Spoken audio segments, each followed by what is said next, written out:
Bismillahirrahmanirrahim. Assalamualaikum warahmatullahi wabarakatuh. Salam sejahtera bagi kita sekalian. Shalom, Om Swastiastu, Nama Budaya. Saudara-saudara sekalian, sebagai insan yang bertakwa, insan yang beragama, saya sebagai seorang muslim dengan seizin saudara-saudaraku beragama lain mengajak, marilah kita memanjatkan puji syukur kehadirat Allah Subhanahu wa taala yang telah memberi kepada kita kesehatan dan masih memberi nafas kepada kita dapat berkumpul di ruangan yang baik ini dalam keadaan sehat walafiat tanpa kekurangan sesuatu apapun.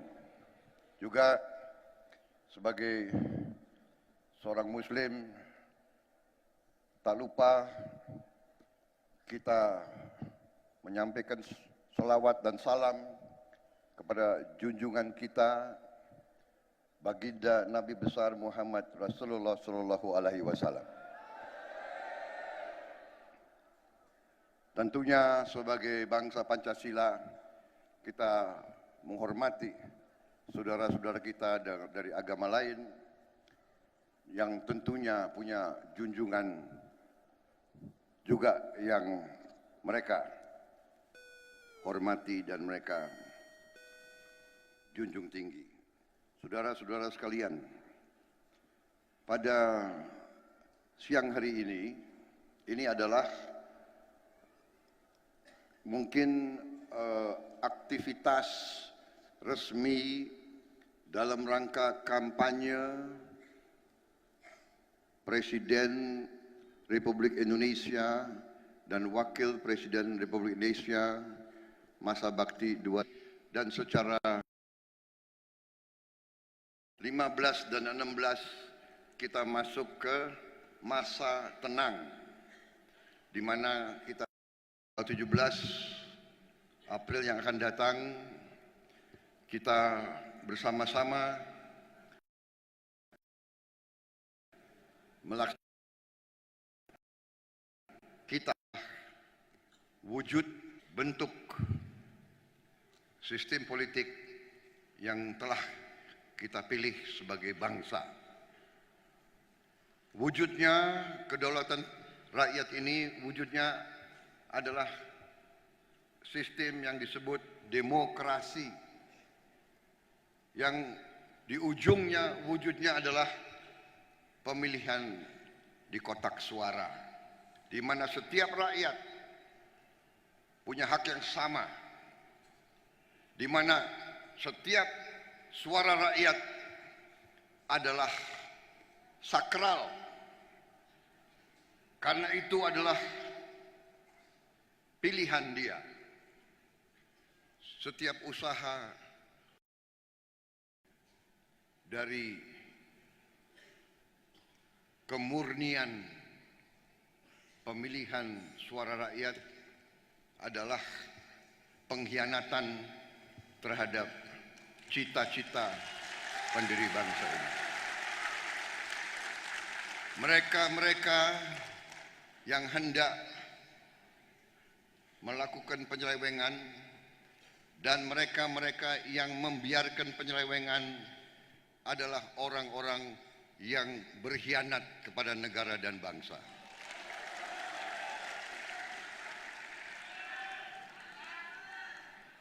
Apapun keputusan rakyat harus dihormati. Saudara-saudara sekalian, demokrasi adalah bentuk pemerintahan yang sudah teruji, terbaik dari yang ada. Mungkin ada yang tidak puas dengan demokrasi, tapi itu adalah bentuk yang terbaik dari yang ada. Pilihannya adalah semuanya mengandung bahaya. Karena itu, secara sadar, tokoh-tokoh bangsa selama ini selalu berusaha membangun budaya demokrasi. Tetapi kita mengerti selalu ada kelompok-kelompok yang lebih mengutamakan kekuasaan pribadi, kekuasaan kelompoknya sendiri.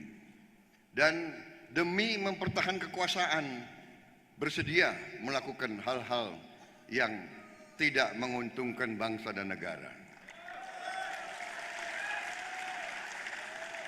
Saya maju sebagai calon presiden, diusung oleh sebuah koalisi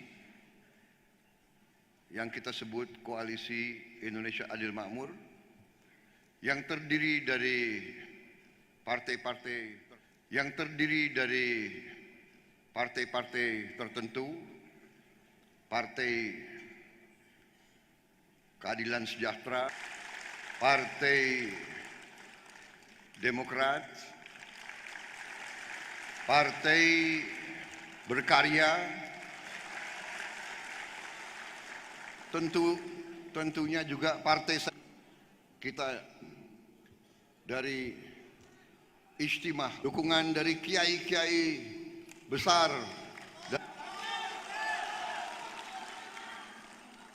dan ada yang menuduh kita mau membangun pemerintahan selain Pancasila, kita mau membangun khilafah. Saudara-saudara, ternyata banyak tokoh-tokoh dari agama-agama lain juga mendukung. Saat-saat terakhir ini saya akan menerima 300 pendeta dari agama Protestan. Tim saya juga banyak yang beragama Katolik, beragama Hindu. Saya mantan prajurit dan saya dulu menjadi komandan pasukan tempur. Itu singa-singa tua yang ada di situ itu. Saksi, tanya mereka, Prabowo di belakang meja atau Prabowo di depan bersama mereka di daerah pertempuran. Tanya mereka, Prabowo pernah korupsi atau tidak? Saudara-saudara, ada psikologis tentara, yaitu prajurit tempur paling benci sama koruptor.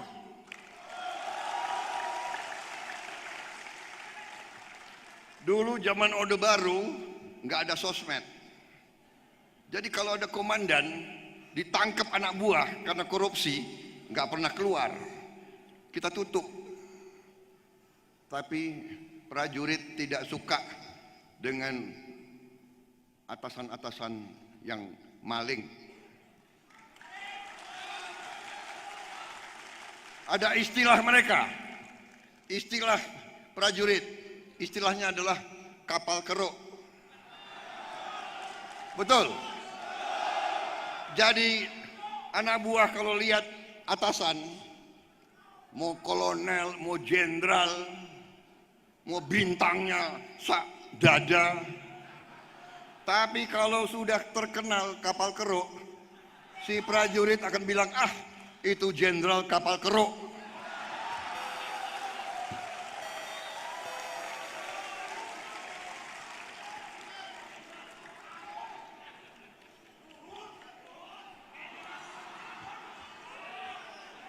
Kita didukung oleh ribuan organisasi relawan.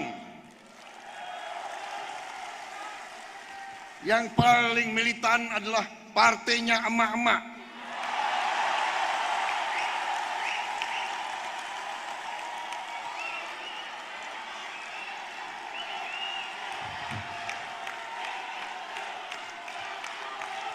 Jadi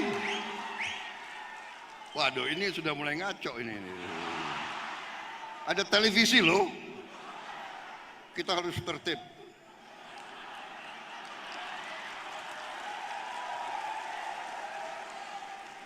Jadi rancangan ya, dirancang acara terakhir ini sebelum debat besok. Acara sore hari ini adalah acara akademis. Jadi kita akan, intinya adalah saya ingin mempertanggungjawabkan kepada rakyat. Prabowo ini tidak bekerja sendiri. Prabowo ini otaknya terbatas. Prabowo ini adalah manusia biasa. Tapi Prabowo ini punya seni kepemimpinan. Prabowo ini selalu mau belajar. Prabowo ini baca terus. Dan yang saya belajar dari sejarah adalah kalau pemimpin mau berhasil, kalau pemimpin mau benar-benar bekerja untuk rakyatnya, dia harus mencari ya, the best and the brightest. Dia harus mencari putra-putri yang terbaik, otaknya terbaik, kapabilitasnya terbaik, tapi akhlaknya juga terbaik.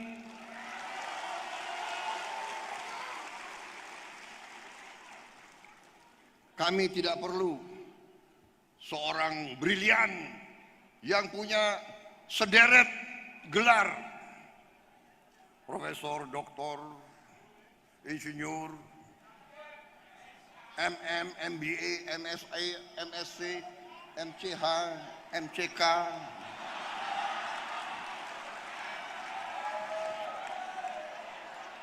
Deret gelar, hatinya tidak mau bela bangsanya sendiri. Kita tidak perlu dipilih oleh majalah asing. Menteri terbaik.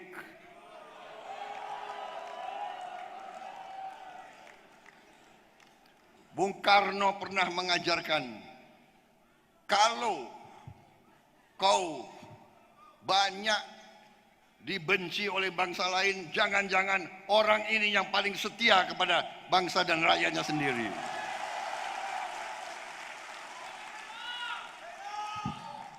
Saudara-saudara, jadi di belakang saya dan di samping saya sehari-hari adalah putra-putri terbaik bangsa Indonesia. Menuju ke sini. Ya, jadi ada yang sedang di luar daerah dan sebagainya. Ini belum lengkap. Benar-benar ikut barisan akal sehat.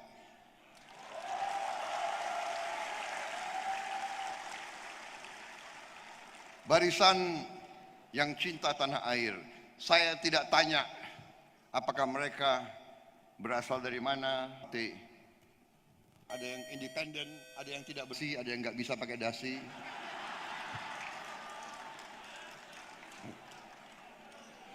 Ya, ada anak-anak muda juga. Ya. Tapi kita bergabung secara alamiah. Saya tidak bikin iklan. Dicari putra-putri terbaik yang mau mendukung Prabowo Sandi, kan tidak. Mereka datang sendiri.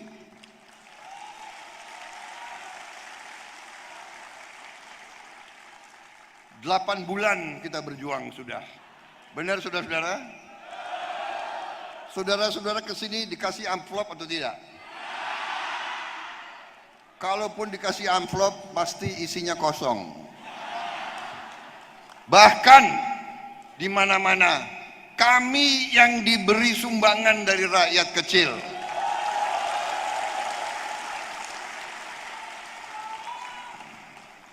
Saudara-saudara sekalian, ini ada nama-nama dari tokoh-tokoh, tapi saya Saya diberitahu nama-nama tadi sudah diperkenalkan, benar?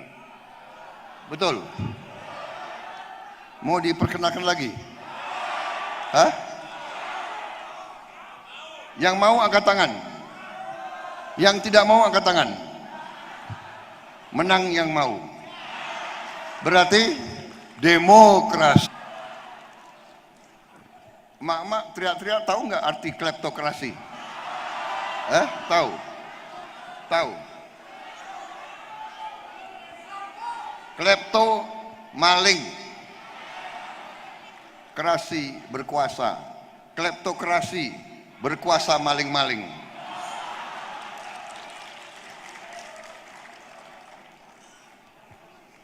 Maaf ya, Prabowo Subianto ya kayak begini kalau bicara. Padahal ini forum akademis, jadi tolong jangan keras-keras teriak-teriak di belakang itu. Baik, saya akan kenalkan tim, dan ini disusun secara alfabetika, urutan abjad, ya, jangan ada yang tersinggung. Dari A, sayang Ahmad Dhani di penjara, tapi yang masukin dia di penjara konyol. Orang tidak bersalah dimasukin ke penjara, orang itu jadi pahlawan. Jadi nanti Ahmad Dhani berterima kasih kepada si konyol itu, karena nanti Ahmad Dhani ya akhirnya terkenal, ya kan, kesohor, pahlawan. Coba nggak dimasukin penjara, ya kan, mungkin banyak yang nggak terlalu suka sama dia. Sekarang rakyat tahu bahwa di Indonesia ada kelompok yang tidak mau menegakkan the rule of law, yang mau menggunakan hukum untuk kepentingan politik atau kepentingan uang masing-masing.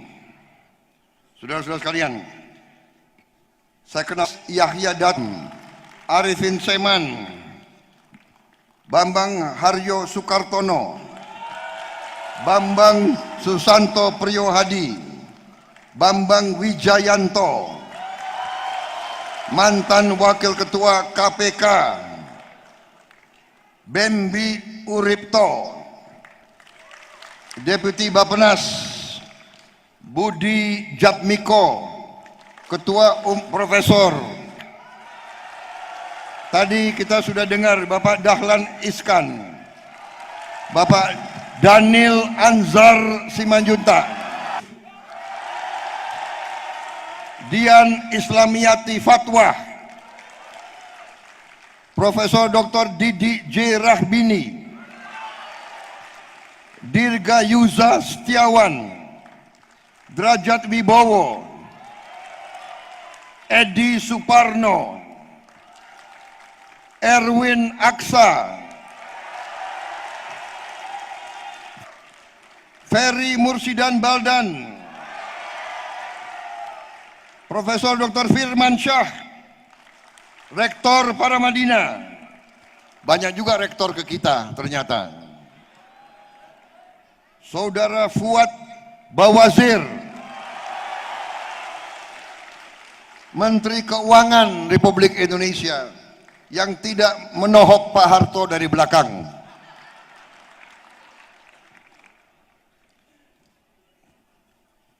Saudara Gamal Albin Said, Rais. Saudara Haryadin Mahardika, Saudara Profesor Dr. Iksanuddin Nursi,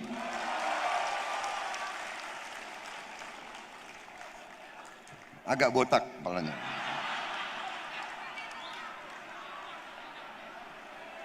Marsikal TNI Purnawirawan Imam Sufaat, mantan Kepala Staf Angkatan Udara. Saudara Irawan Ronodipuro mengumandangkan proklamasi 17 Agustus 1945. Profesor Dr. Laude Kamaludin, Ibu Lili Sri Wahyuni Sulistyobil listrik, bukan mobil eto-eto.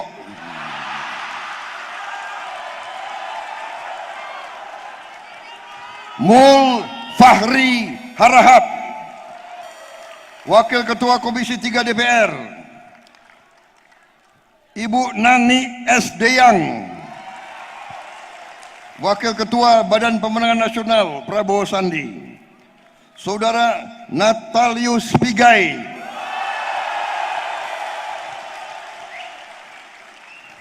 mantan anggota Kor Oto Hasibuan.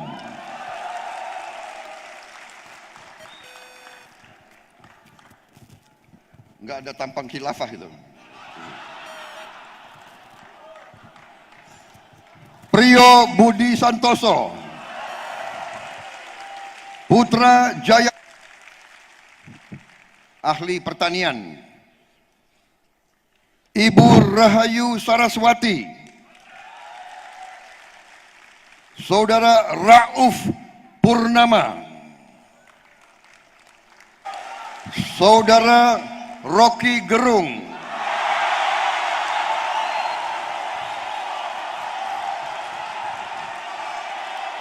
dalam perjalanan belum datang. Ibu Rustri Ningsih,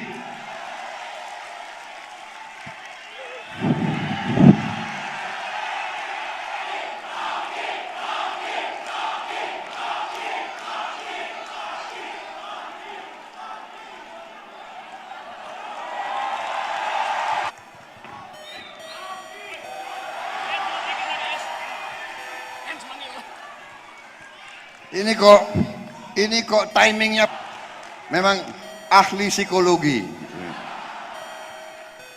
ya. Kemudian Bapak Said Didu,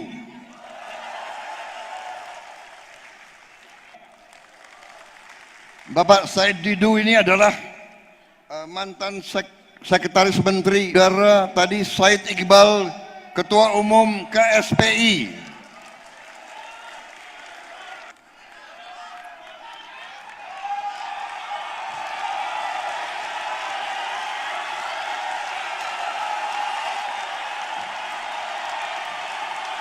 Jenderal TNI Gatot Nurmantio,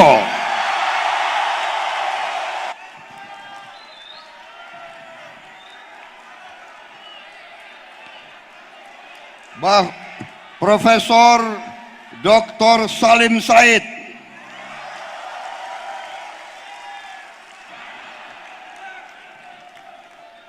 Letnan Jenderal TNI Safri Samsudin,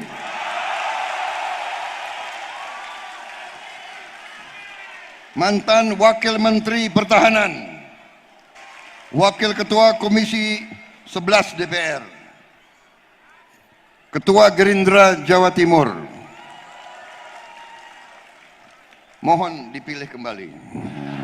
Saudara Sudirman Said, mantan Menteri ESDM, mantan Badan Pemenangan Nasional Prabowo Sandi. Jadi yang bikin pidato saya mereka-mereka ini. Jadi kalau saya guyon. Boleh guyon dikit, boleh gak? Boleh gak? Nanti dipelentir lagi. Ko Ahmad,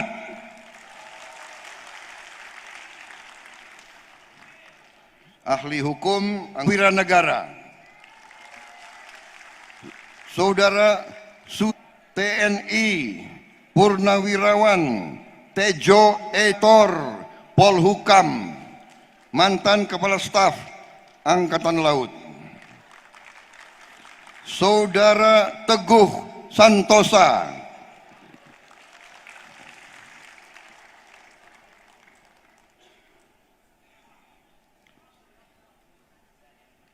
Saudara Thomas Jiwandono, Bendahara BPN, Bendahara Partai Gerindra. Kalau dia lari, gawat kita. Tristat Yusuf Marta,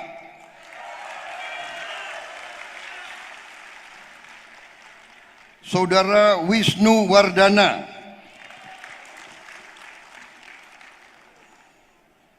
kemudian tadi sudah saya menyapa tokoh-tokoh, kiai besar, ulama besar, dan para habaib yang mendukung.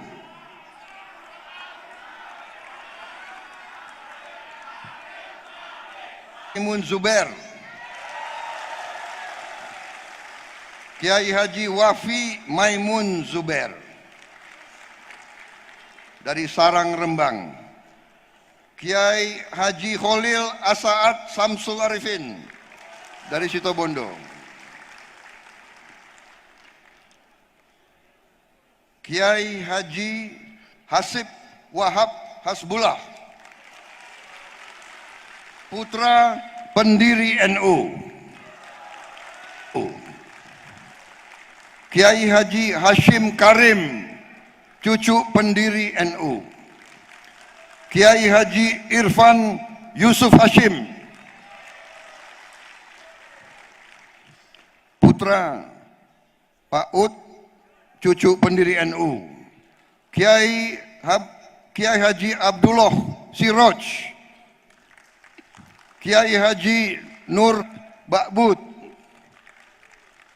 para habaib dan kiai lainnya yang tidak saya sebut namanya tanpa mengurangi rasa hormat karena panitia tidak mencantumkan namanya di sini. Jadi yang ya, maaf tadi kelewatan, Fahri Hamzah, seniman pejuang. Jadi seniman, ada seniman yang lama, tapi perlu kita bertanggung jawab kepada rakyat. Jangan kita beli kucing dalam karung. Jadi insya Allah kami menerima mandat. Saudara-saudara, saya kira inti masalah yang kita hadapi, saya tidak akan terlalu rinci karena saya minta mereka perwakilan yang tampil untuk sedikit menyampaikan kepada saudara-saudara. Nanti saya akan rangkum di akhir. Intinya adalah bahwa Indonesia sekarang menghadapi 5 tantangan besar. Tantangan pertama adalah mengalir kekayaan kita ke luar negeri.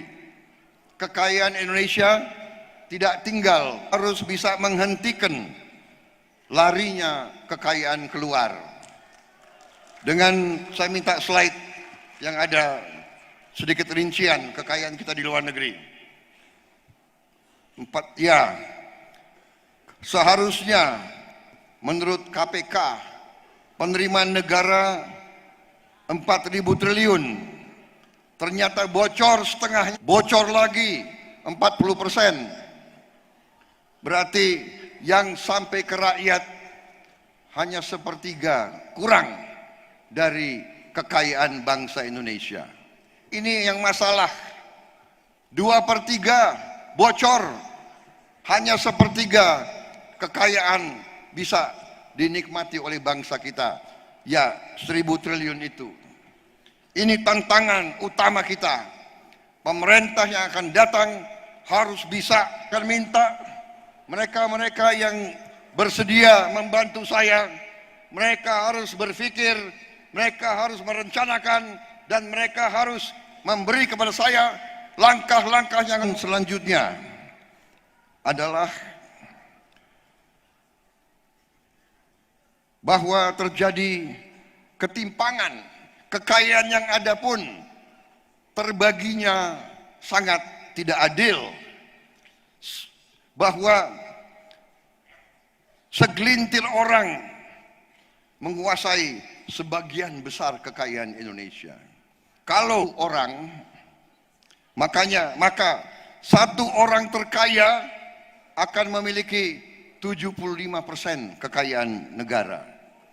Dan orang yang termiskin, kekayaannya dia hanya punya utang. Ini kondisi bangsa yang sangat tidak adil, dan inilah yang harus kita atasi. Kita juga menghadapi tantangan cuaca, iklim. Ini tantangan yang sangat mendesak.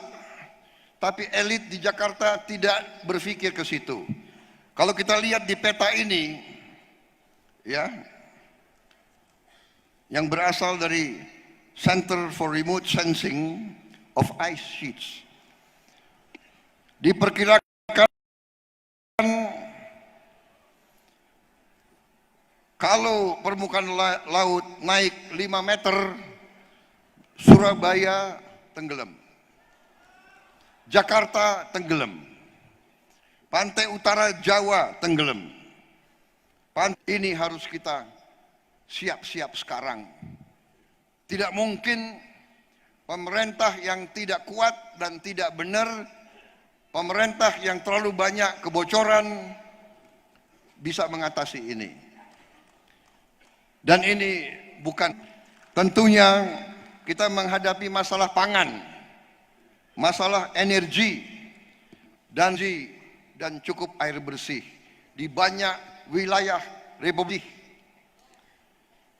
Kalau kita tidak menangani segera, kita dihadapkan dengan tambahan penduduk tiap tahun. Tapi Persatuan Ahli Bidan menyampaikan kepada saya, kalau tidak ditangani terjadi ketimpangan ekonomi dan huru hara, dan negara kita gagal. Saudara-saudara, mandat dari rakyat, pemerintah yang saya pimpin, kita akan mencukupi kebutuhan pangan kita dan mencukupi bersih kita sendiri. Saudara-saudara sekalian, demikian yang kita inginkan. 5 masalah slide-nya. Kok agak lamban ya itu staf saya ini. Nanti Prabowo marah-marah lagi.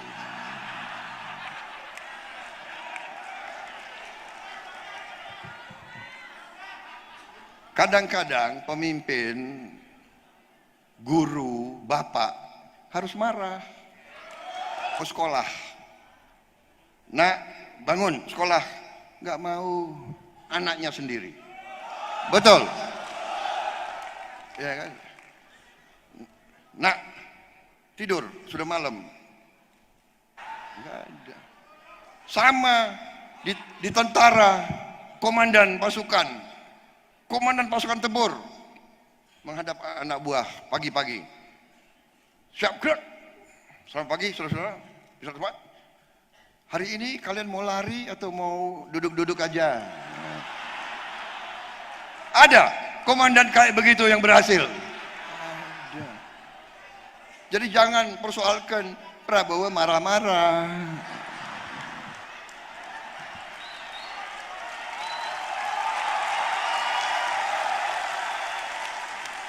Baik, itu jadi seni kepemimpinan adalah carilah orang-orang hebat di sekelilingmu. Nanti para tim saya akan sedikit beri gambaran. Tidak benar kita pesimis, kita yang optimis. Mereka mungkin puas dengan 5% pertumbuhan. Kita tidak puas. Kita mau pertumbuhan double digit. Kita tidak mau jadi kacung bangsa lain. Terima kasih.